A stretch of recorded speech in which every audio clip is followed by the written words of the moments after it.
Cheikh Abdourahmane Sangaré. Je suis né le 9 mars 1946 à Mbayakro. J'ai fait l'école primaire à Tia-Salé et à Bouaké. J'ai fait le secondaire à Bouaké et j'ai fait l'université d'Abidjan. J'ai été maître assistant, puisque maintenant je suis à la retraite. Au-delà de mon curriculum vitae, de ma date de naissance, je tiens surtout à dire que je suis à la fois et du nord et du centre.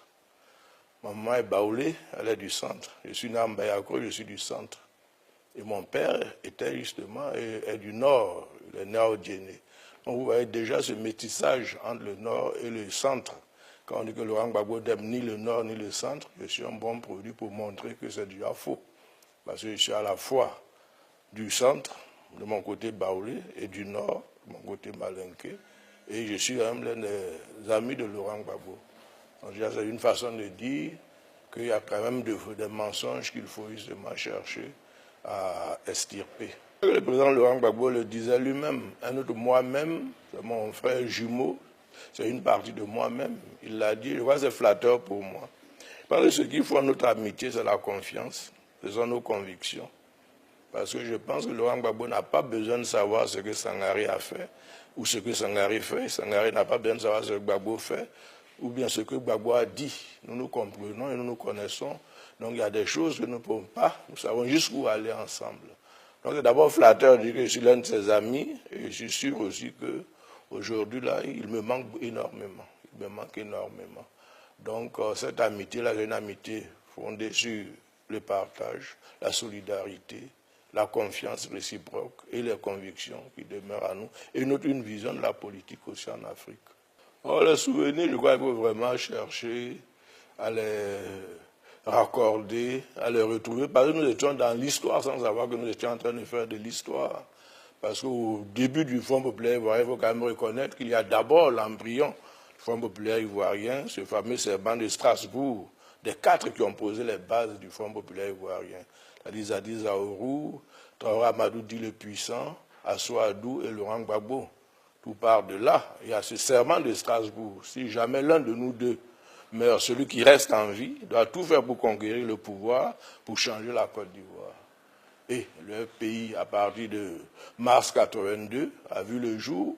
Mais c'était quand même cocasse parce que nous étions en train de faire les histoires sans le savoir, parce qu'en fin de compte, on n'avait même pas de nom. On se rencontrait, on n'avait pas de nom. On parlait de l'organisation. C'est quand Laurent Gbagbo est parti en exil qu'en 1983, ils ont parlé du Front populaire ivoirien.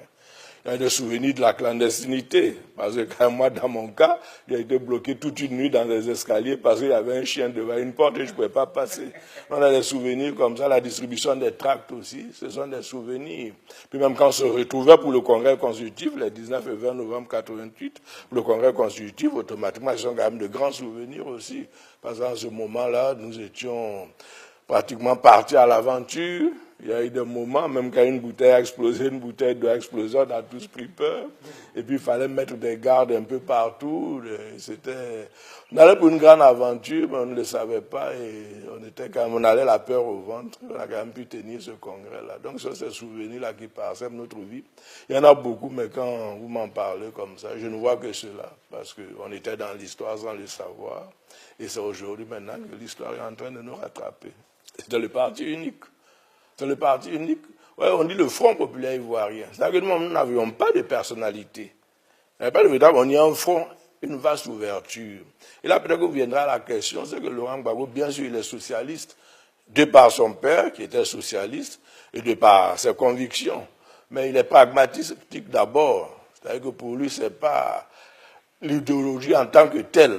Il n'a d'ailleurs pas de parrain politique. Il a des parrains littéraires. Victor Hugo, Dostoïevski, Gorky, donc ce sont ses parrains littéraires. Mon niveau politique n'a pas de parrain, il n'est pas un homme d'un dogme. Il aime la pratique, la réalité du terrain.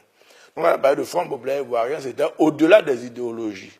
Tous ceux qui veulent se battre pour la démocratie en Côte d'Ivoire se retrouvaient dans ce front-là. Donc c'est pourquoi on parle du Front populaire ivoirien. C'est ce qui fait l'importance de cette structure-là, c'est-à-dire que nous ne nous appartenions pas. Nous avons mis ce cadre-là à la disposition des Ivoiriens pour combattre le parti unique. Alors, le parti unique, je pense que ce n'est pas facile à vivre. Ce n'est pas facile à vivre le parti unique. Parce que c'est vraiment la terreur au quotidien. Et de plus en plus, ceux qui sont là actuellement au pouvoir veulent nous faire aller encore au-delà du parti unique. Je pense que d'abord, c'est un hommage à ma personne. Hein. Cet hommage, je le reçois avec humilité, responsabilité et avec reconnaissance. Reconnaissance envers le président Laurent Gbagbo. C'est parce qu'il m'a donné son onction comme le gardien du temple. Parce qu'il a fait de moi l'un des pères fondateurs du Front populaire ivoirien avec Simone Hervé Gbagbo. Donc j'ai les clés quand même de la fondation. Je connais les fondamentaux. Je le reçois avec humilité parce que le pays, c'est une grosse machine. On ne peut pas garder ce temple tout seul. J'ai besoin de tout le monde pour garder ce temple-là. Mais aussi avec responsabilité. Il faut que je fasse tout pour continuer à demeurer le gardien du temple. Que le temple n'ait pas de fissures. Que le temple ne s'écroule pas. Vous verrez la vie de tous les partis politiques. Le RPR, le seul parti à résister dans la bourrasque. Même après avril 2011, le RPR est resté debout. Parce qu'au départ, il y a des convictions. Parce qu'au départ, il y a la foi. Parce qu'au départ, il y a un homme, Laurent Gbagbo, qui a donné le ciment qu'il fallait pour consolider nos bases. Donc, humilité, reconnaissance, responsabilité. Moi, ce ne sont pas des actes de bravoure. Hein. Pour moi, cela va de soi. Je ne pouvais pas être ailleurs pendant qu'on était en train de bombarder Laurent Gbagbo. Je ne pouvais pas être ailleurs. Il fallait que je sois à la résidence, aux côtés de lui, pour voir ce qui va se passer. Je pense que j'ai été aussi l'un de ses compagnons de route. Il m'a consulté parfois dans des moments difficiles. Je lui ai donné mon point de vue, il a suivi ce point de vue-là. Je ne pouvais pas quand même, ce jour-là, faire marche arrière. Non, non, je ne pouvais pas du tout. Ce n'est pas dans mes habitudes. La fidélité, la loyauté, je pense quand même que je fais tout. Rester fidèle et loyal. Parce qu'en face aussi, je sais que la personne mérite cette fidélité et cette loyauté. Donc à mon niveau, ce ne sont pas des actes de bravoure. Cela allait de soi, cela va de soi. Je le referai si j'avais à le refaire. Je n'ai aucune hésitation. Aucune hésitation. Mon seul aujourd'hui, mon seul regret, c'est de ne pas pouvoir être à la CPI avec lui. Ça, c'est mon seul regret aujourd'hui. Je pense qu'on a posé des bases ensemble, on a discuté ensemble, on a eu une vision ensemble de la Côte d'Ivoire, on a eu des débats à la résidence. On était tombés d'accord sur ces débats-là. Donc s'il y a quand même des coupables, je crois que nous sommes tous coupables, nous qui étions quand même ses collaborateurs premiers. J'aurais été malheureux vraiment si j'étais en dehors de la résidence. Entendre justement le bombardement à la résidence, je ne sais pas comment j'aurais pu quand même supporter cela. Donc pour moi, c'est le meilleur lieu, justement, de choses, c'était la résidence. Le meilleur abri, c'était la résidence pour moi, parce que là, j'étais à ses côtés. Elle vient que pourra. Parce que de toute façon, ce n'est pas au moment où on a la résidence qu'on se pose la question. C'est lorsqu'on entre en politique, dans un système de parti unique. Quand vous entrez, c'est comme quand vous allez dans l'avion, vous attachez la ceinture, c'est terminé. C'est en ce moment qu'on se pose la question de savoir si on doit y aller ou pas. Mais une fois qu'on se pose la question, qu'on a résolu la question, tout le reste se déroule normalement. Il peut y avoir l'espoir au bout, il peut y avoir la mort au bout, mais tout cela aura servi à quelque chose. Dans 50 ans, les générations à venir seront surprises quand même de voir qu'on puisse bombarder la résidence d'un chef d'État. Ce monsieur-là, il le connaît, il est resté cohérent, il est resté en accord avec lui-même. Il n'a jamais, en aucun moment, eu l'intention de céder. Parce que céder, c'était quand même trahir les Ivoiriens. C'était trahir tout un peuple, c'était trahir tout un continent. Il ne pensait pas à se sauver lui-même? Oh, sa vie, je crois que sa vie, il a déjà résolu la question de sa vie. Quand je vous ai dit, si je meurs, enjamber mon corps, sa vie n'est qu'un élément. Vous savez qu'il est très croyant aussi. Tout cela forge, participe de sa vie.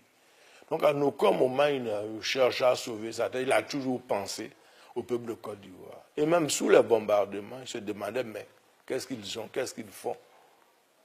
Pourquoi ils me bombardent? Il ne comprenait pas. Pas dans sa logique à lui, dans sa philosophie de la politique à lui, il ne comprenait pas qu'on puisse aller bombarder quelqu'un qui n'a demandé que de compter, de recompter les bulletins. Il ne comprenait pas. Et je ne l'ai jamais vu paniquer. Il est resté serein, avec la même dose d'humour.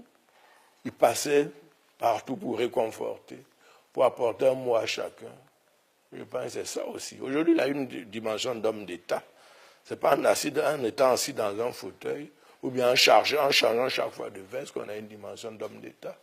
C'est un parcours, c'est une vision, ce sont des responsabilités, c'est un itinéraire, et c'est aussi un courage. Aujourd'hui, parler de courage de Laurent Gbagbo, ça va de soi. Dans d'une région où il y a des courageux, vous avez quand même de grands guerriers comme les Okugbeli, sont connus. Et là-bas, même quand vous arrivez, on dit qu'un homme, justement, doit être vaincu, il faut qu'on voit dans les broussailles qu'il s'est battu. Ça, c'est important. Donc, la philosophie même de toute une région est devenue sa philosophie. Vous voyez la vie de son père aussi. Quand on prenait tout cela, ce n'est pas surprenant aujourd'hui. Il est tombé très tôt dans la position du courage, et c'est une dimension de lui-même. Le courage, l'intégrité font partie de Laurent Gbagbo. Donc, à aucun moment, vraiment, je ne l'ai jamais vu céder, avoir peur de ce qu'il fait, ou bien... Non, il est conscient de ses responsabilités. Et chaque fois, il pose cela par rapport à ceux qui l'ont mis là. Il a quand même été élu. Il est porteur quand même, dépositaire de tout un espoir. Alors, si vous êtes dépositaire de tout un espoir, et que dès qu'il y a une petite dose de vent, vous fuyez, ça ne va pas. Vous savez, ce qui est intéressant dans la vie de Laurent Gbagbo, il a fait l'armée. Il a fait l'armée. Et ce qui devait justement le tuer le renforce. Ceux qui l'ont envoyé dans l'armée croyaient le punir. Mais là-bas, à Bouaké, à l'EFAPA, il avait tous les camps militaires. Serila, Daloa, Bouaké, Jose et tout.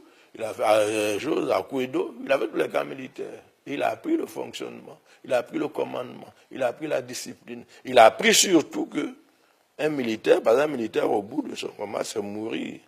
On ne peut pas faire la politique sans mourir.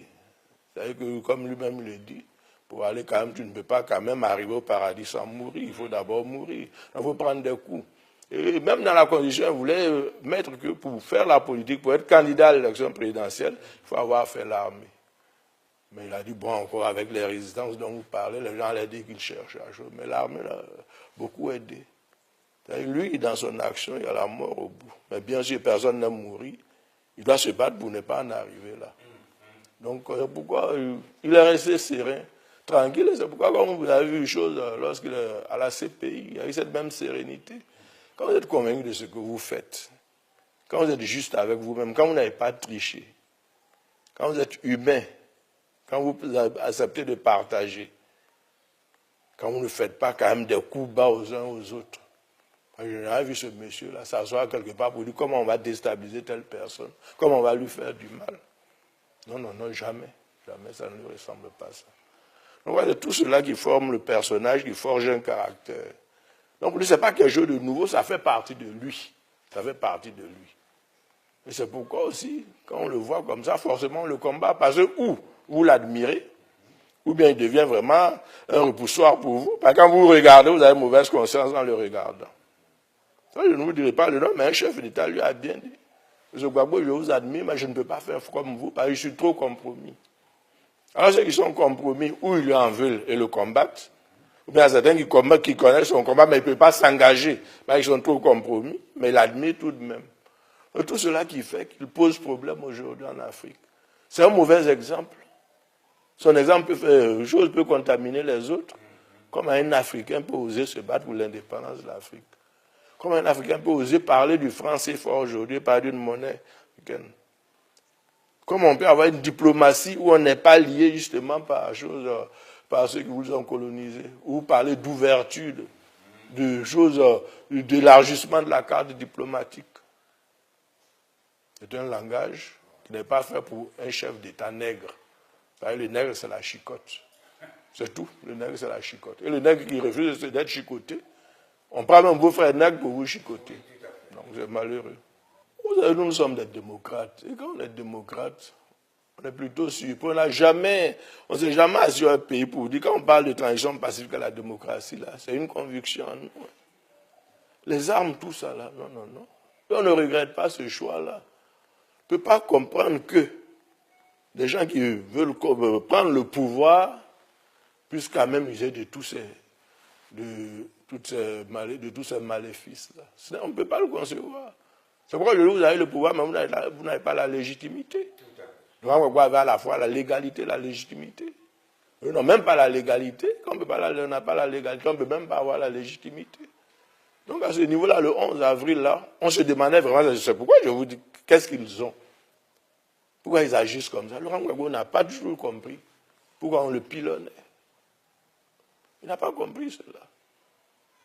Il est juste qu'il est resté sans, parce qu'il ne peut pas comprendre que quelqu'un qui dit gagner les élections refuse qu'on recompte les voix. Il ne peut pas comprendre que ceux qui nous ont enseigné la démocratie, nous ont parlé des valeurs démocratiques, de liberté, des choses qu'aujourd'hui, là, ce soit ceux-là qui soient dans le faux et cherchent même à attenter ça à sa vie. Alors donc, quand on s'est battu comme ça, à un moment donné, ça fait pitié d'abord, ça fait pitié. Donc, il avait pitié d'eux. Il avait pitié d'eux. Et je crois que c'est tout cela qui fait sa force aussi. Pour le pays que je connais là, je ne me pose même pas la question. Le pays ne peut pas tourner la page Laurent Gbagbo. Le pays pouvait tourner la page Laurent Gbagbo, ça n'avait pas été ainsi. Et peut-être justement si Laurent Gbagbo avait démissionné, s'il avait quitté le pouvoir sous la pression, peut-être que le pays aurait dit, ah non, ce n'est pas ce chef-là qu'on voulait avoir, ce n'est pas ce chef auquel on pensait. La façon même dont il est parti là, rend le pays encore plus responsable justement de ce qui s'est passé. Donc pour le pays que je pense connaître, je peux me tromper, pour le pays que je pense connaître, on ne peut pas passer l'hypothèque Laurent Gbagbo. Tous ceux qui voudront emprunter cette voie-là trouveront nos bases sur leur chemin. Et la base du FP, je pense que je la connais. Mais c'est un parcours, c'est un itinéraire, ce sont des convictions. C'est une fois dans le combat, c'est le courage, c'est l'intégrité, c'est l'humilité. C'est toutes ces valeurs-là. Toutes ces valeurs. Donc ça, c'est quand même important à comprendre. Et c'est ce que j'ai dit au FPI. Le FPI peut vous habiller d'un certain manteau à un moment donné. Mais si ce manteau-là, ils sont nos valeurs. Et vous cessez de porter ces valeurs-là, vous perdez le manteau que vous avez. Et Laurent Gbagbo, jusqu'ici, ne perd pas ce manteau-là, parce que justement, il est resté fidèle aux valeurs qu'il nous a même enseignées, qu'il a lui-même enseignées. Parce qu'il avait tourné le dos aux valeurs qu'il nous a données. Ça aurait été dramatique. C'est tout cela qui l'attachement à un homme, c'est ça. Et aussi, il y a un certain charisme qu'il a. Ça, c'est peut-être pratiquement un effet magique. On a quelque chose, un don de plus que les autres. C'est une attraction. On ne peut pas. Entre le peuple de Côte d'Ivoire et lui. Entre le peuple de Côte d'Ivoire et lui. Il sent le peuple le sent. Et ça, on ne peut pas ajouter, on ne peut pas retrancher à ça. Vous passerez ensemble, le peuple va justement identifier Laurent Gbagbo. Mais ça aussi, ce n'est pas par hasard. Il m'a dit, on ne vient pas en politique par hasard, on n'est pas président de la République par hasard. Il faut un cheminement. Il faut un cheminement. Il y a une initiation. Et justement, il a reçu cette initiation-là. Il a pris des coups, il a souffert. Et quand on a une souffrance, à un moment donné, on renard l'espoir. En vrai, cet attachement, c'est un peu tout cela. C'est indéfinissable aujourd'hui. Quand on dit Laurent Gbagbo, et même celui qui ne l'a pas connu, c'est indéfinissable. Mais quand on prend le temps de réfléchir, c'est ce qui explique cela. C'est un cheminement qui explique cela. C'est un parcours qui explique cela. Ce sont des convictions qui expliquent cela. Ce sont des valeurs qui expliquent cela. C'est une vision qui explique cela. Et c'est aussi cette osmose-là, cette audience pratiquement, cette donnée magique qu'on a, de plus que les autres, qui explique cela. C'est tout ça qu'on appelle le charisme. On ne dit pas que Laurent Gbagbo a été livré à une certaine communauté internationale. Moi, j'avoue que de par mon éducation, de par ma culture, de par ma promotion, moi, je crois au droit. Je me dis que le droit sera dit coûte que coûte. Le droit sera dit, parce que déjà, quand on a eu à ajourner les preuves, le droit a été dit. Le droit a été dit, maintenant c'est la politique qui fait sa part. Or, quand on dit justement, quand la politique entre dans la porte du prétoire, le droit sort par la fenêtre. Je pense que quand même, il y a des juges de grande intégrité, parce qu'ils sauront dire non à l'homme politique pour le libérer, parce qu'en droit, le doute profite à l'accusé. Le doute profite à l'accusé. Quand il n'y a pas de preuves contre vous, on ne peut pas vous dire attendez, on va aller chercher d'autres preuves. Puis quand vous attaquez quelqu'un comme Laurent Gbagbo, quand vous l'envoyez à la CPI, les preuves que vous envoyez sont les preuves fondamentales. Ce sont les preuves premières, je dirais. On ne va pas dire encore aller prendre des preuves de choses de deuxième main pour venir maintenant l'accuser. Donc pour moi, le droit a été dit. Mais il sera dit quand même. Très bientôt en juin, il sera dit. Et Laurent Gbagbo sera libre. Il n'a pas se place à la CPI. La Côte d'Ivoire le réclame, l'Afrique le réclame, le monde entier le réclame. Là, je pense qu'on a déjà fait plus que notre cheminement. Lui, il a 69 ans, moi j'ai 68 ans. Donc, à vie, là, je crois qu'on a traversé la vie ensemble. C'est pas maintenant quand même que non. Ça, on ne se pose même pas la question. On ne se pose même pas la question. Ben, je ne vois vraiment pas qu'est-ce qui peut nous séparer.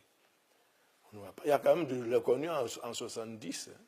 70, 2014, 44 ans. 44 ans, la vie de quelqu'un. J'ai 68 ans. 68 moins 44, vous voyez ce qui reste. Donc, ce n'est pas maintenant que je vais me poser ce genre de questions-là.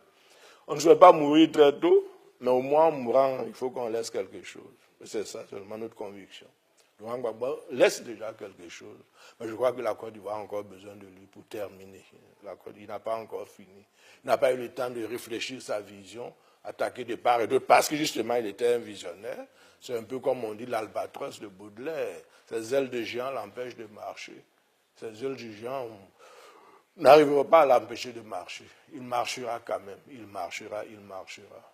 Et ça, je pense que j'ai confiance, j'ai espoir. Il n'y a pas de problème. Non, je m'honore de son amitié et la confiance qu'il place en moi. Je pense qu'il honore aussi cette confiance, beaucoup d'Ivoiriens. Mais parler de Laurent Gbagbo, du côté humaniste, je dirais que c'est quelqu'un d'humain, juste et généreux. Il a été critiqué pour avoir été trop généreux au pouvoir. C'est quand même comique de voir ce monsieur humaniste-là à la Cour pénale internationale. Il est profondément humain. Il a la mémoire des visages, il a la mémoire des paysages, il a la mémoire des noms. Et quand il rend service, il ne veut pas qu'on le sache. Il est compassionnel, il est plein d'empathie, plein de sympathie. Et ce monsieur-là, quand on vit avec lui, ce n'est pas du tout du frauduleux, du chiquet. C'est une nature, même il est comme ça. Ses larmes coulent facilement. C'est le président qui verse publiquement des larmes. Politiquement, c'est surtout sa vision qui me frappe. C'est surtout sa vision qui me frappe. Il a une grande vision politique. Comme en 1990, il dit de la prison à la présidence. C'est une vision. Quand il dit, vous concernant justement, je ne veux pas d'un journal de parti, mais je veux d'un journal d'information. C'est une vision. Parce que les journaux de parti ont disparu. Et notre voix, la voix, sous différentes appellations, le Bolcoche, le Nouvel Horizon, tout cela, continue d'avoir pignon sur rue. Ça, c'est une vision. Et je pense que c'est important pour un homme politique. Et ça m'a frappé en lui, sa vision politique.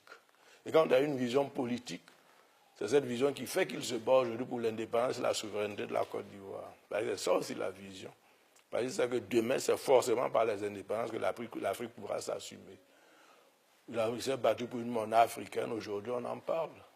C'est ça aussi qui fait sa vision. Je pense qu'il a une certaine prophétie en politique et il a quand même une vision prophétique. Je pense tout simplement parce que Laurent Gbagbo est un intrus dans leur monde. Lui, il a dit, je suis victime d'une faute congénitale. On ne comptait pas sur moi. On ne m'a pas mis dans les ordinateurs. Quand on a tiré, c'est mon visage qui est apparu, comme Lumumba, comme Kwame Nkrumah. Donc il n'était pas attendu dans le monde des puissants, dans ceux qui savent se servir d'une tasse de thé. Il n'était pas attendu de ce monde. Et il a dérangé les mécanismes. Alors quand vous dérangez quelque chose, vous devez en payer le prix. Il savait bien qu'il allait en payer le prix, qu'il allait continuer d'en payer le prix. Donc ne soyez pas surpris. Et quand je vois la vie de ce monsieur-là, il a été élu en 2000, élu en 2010, élu en 2010. Et jamais il n'a eu une investiture comme il faut, sereine, tranquille. Il m'a dit qu'il est venu dans des conditions calamiteuses. Non pas, ce n'est pas les élections qui étaient calamiteuses. On a fait un raccourci bien voulu, bienveillant. Ce n'est pas les élections, mais c'est les conditions dans lesquelles il est arrivé. Quand un président arrive au pouvoir, il ne sait même pas ce qu'il y a dans les caisses de l'État. Quand on lui dit d'aller, il ne peut même pas aller à la présidence pour signer les décrets, il faut qu'il aille chez lui. Quand ceux qui sont dans les rues, ce sont les morts dans les rues, ce sont les jeunes qui se battaient pour lui. Alors forcément, les conditions n'étaient pas faciles. Et quand un chef de parti, M. Ouattara aujourd'hui, demande d'aller prendre le pouvoir dans la rue, le pouvoir est dans la rue, battez-vous pour prendre le pouvoir dans la rue, et qu'il s'adonne à des tueries, on ne peut pas dire qu'on est venu tranquille au pouvoir. Et en 2000, ça a été la même chose. Pratiquement une tare pour lui, et chaque fois il subit cela. Mais je crois qu'il est préparé pour cela. Laurent Gbagbo, c'est comme le saumon qui remonte les courants contraires. Il a toujours su rebondir. C'est le phénix qui sait toujours renaître de ses cendres. Il a toujours su rebondir. Il a dit en 92, la prison à la présidence. En 90, tout le monde le vilipendait quand il était candidat contre Houphouët-Boigny. Mais comme il l'a dit, il s'est présenté. Il a été leader de l'opposition à partir de cette candidature. Et comme il a dit en 90, en 2000, on a dépouillé les bulletins de 90. Et ça l'a posé en interlocuteur. À chaque fois qu'on a voulu le salir, à chaque fois qu'on a voulu justement le faire passer pour mort, il a toujours su rebondir. Une vie étrange, la mort qui côtoie la vie, mais à chaque fois il rebondit. Je suis sûr qu'il rebondira après la Cour pénale internationale. Il rebondira certainement. Nous avons une idéologie, nous sommes socialistes. Le socialisme, c'est le partage, c'est la générosité, c'est la solidarité, c'est la justice. Nous sommes socialistes, le pays est socialiste. Ce que je tenais justement à dire, mais nous ne sommes pas porteurs d'un dogme. À la réalité du terrain, et il faut tout faire pour s'adapter à la réalité du terrain. Mais qu'est-ce que nous devons comprendre? Quelle est la différence que vous faites entre socialisme et le FPI non porteur d'un dogme? Est-ce que ce n'est pas bonnet blanc et blanc? Non, il faut mettre quand même dans le contexte de l'époque où il y avait le marxisme et tout. Il y avait le marxisme de Lénine, le marxisme de Mao, il y avait Lénine et tout. Donc il y avait ce contexte aussi où chacun s'accrochait à une idéologie. C'était le temps de la guerre froide. Donc à ce moment-là, nous accrochons au socialisme, mais en sachant aussi que la Côte d'Ivoire n'avait pas besoin d'idéologie en ce moment-là. La Côte d'Ivoire avait besoin de gens qui connaissaient le terrain, qui devaient se battre sur le terrain. Donc on ne pouvait pas rejeter quelqu'un parce qu'il venait vers nous parce qu'il n'était pas socialiste. On ne lui demandait pas aussi son idéologie. On lui demandait: qu'est-ce que tu peux faire pour le combat pour la démocratie? Et tu sais que ce combat est difficile, qu'il faut justement tout faire pour s'y maintenir et tout faire pour obtenir que la démocratie triomphe. Donc quand je dis qu'on n'est pas porteur d'un dogme, c'est un peu ça. On ne rejetait pas ceux qui n'étaient pas socialistes, mais on prenait la grande ouverture démocratique parce que là, il y avait un creuset qui pouvait unir tout le monde. Par exemple, quand on disait socialiste, ça pouvait inquiéter certains. Quand on disait marxiste, ça pouvait inquiéter quelqu'un. Quand on disait capitaliste, ça pouvait inquiéter certains. Donc nous avons créé, offert un vaste creuset aux Ivoiriens pour se retrouver dans ce creuset-là. Et beaucoup d'associations sont nées à partir de ce creuset-là. C'est pourquoi je dis que non, nous avons une personnalité socialiste, mais nous n'en faisons pas quand même quelque chose d'une fixation. C'est que ce combat était indépendamment de nos personnes. Vous prenez la formule de Laurent Gbagbo, et même depuis le serment de Strasbourg dont je vous ai parlé, si parmi nous, un peut rester en vie, même s'il est seul, il doit tout faire pour conquérir le pouvoir et changer la Côte d'Ivoire. Laurent Gbagbo qui dit que si je meurs, enjamber mon corps pour continuer la lutte. Moïse n'est pas entré dans la terre promise. Je ne sais pas s'il va entrer dans la terre promise. Si je n'entre pas, continuer le combat. Mais vous dites que nos personnalités ne comptaient pas en ce moment-là. Nous avions des convictions. Il fallait justement que ces convictions soient, que ce soit par nous ou sans nous. Et ça, c'est très important dans la lutte du Front populaire ivoirien. Très important à comprendre.